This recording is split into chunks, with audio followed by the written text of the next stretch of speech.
अस्सलाम वालेकुम दोस्तों and welcome to Samar TV Urdu. दोस्तों आज की वीडियो बहुत ही अहम है। इस वीडियो को आपने आखिर तक लाजमी देखना है। हम बात करने वाले हैं पाकिस्तान के नामवर सिंगर बिलाल सईद और नामवर अदाकारा सबा कमर के हवाले से। उनका एक सॉन्ग आ रहा है। दोस्तों मैं यहाँ पर एक चीज़ सबसे पहले आपको अहम बताता चलूँ कि बिलाल सईद और सबा कमर की जोड़ी पहली बार स्क्रीन पर नज़र आएगी आपको एक सॉन्ग के अंदर।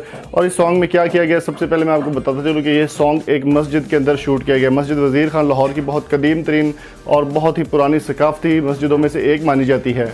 और इस मस्जिद के अंदर उनको परमिशन मिली गई थी कि आप सिर्फ शूट कर सकते हैं और सॉन्ग यहाँ पर मस्जिद के अंदर प्ले नहीं कर सकते। सॉन्ग प्ले तो करना एक दूर की बात है, बेशर्मी की तमाम हदों को तोड़ते हुए औकाफ के तमाम अहकामात को हवा में उड़ाते हुए इन्होंने मस्जिद में डांस करना शुरू कर दिया। जैसा कि आप साथ स्क्रीन में देख सकते हैं, सोशल मीडिया पर वायरल होने वाली सबा कमर की इस वीडियो में देखा जा सकता है कि वो मस्जिद के अंदर एक दूसरे के साथ डांस कर रहे हैं, दूसरे के साथ लिपट रहे हैं और सॉन्ग को भी मस्जिद में प्ले किया गया है। यहाँ पर एक सवाल सबसे अहम ये उठता है कि सबसे पहले नंबर पर औकाफ को या फिर जो भी ज़िम्मेदारान कमेटियाँ हैं उनको मस्जिद में सॉन्ग शूट करने की इजाज़त ही नहीं देनी चाहिए थी। अगर उनको इजाज़त मिल भी गई थी तो फिर उनको इस तरह की हरकत नहीं करनी चाहिए थी। सबा कमर और बिलाल सईद पहली बार स्क्रीन पर नज़र आ रहे हैं और उनका सॉन्ग जल्दी ही रिलीज़ कर दिया जाएगा।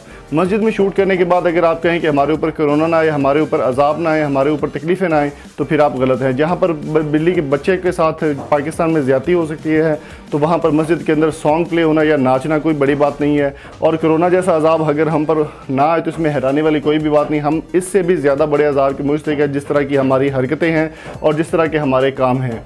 मस्जिद के अंदर शूटिंग करना, मस्जिद के अंदर गाना गाना, मस्जिद के अंदर नाचना, ये कहाँ का इंसाफ है। और यहाँ पर सबसे पहले मैं एक चीज़ और आपसे क्लियर करता चलूँ कि जब भी मैं इस तरह की कोई वीडियो बनाता हूँ तो कमेंट बॉक्स में मुझे लोग बड़े बदतमीज़ी करते, गालियाँ देते हैं, लेकिन मैं अपने मकसद से हटने वाला नहीं हूँ।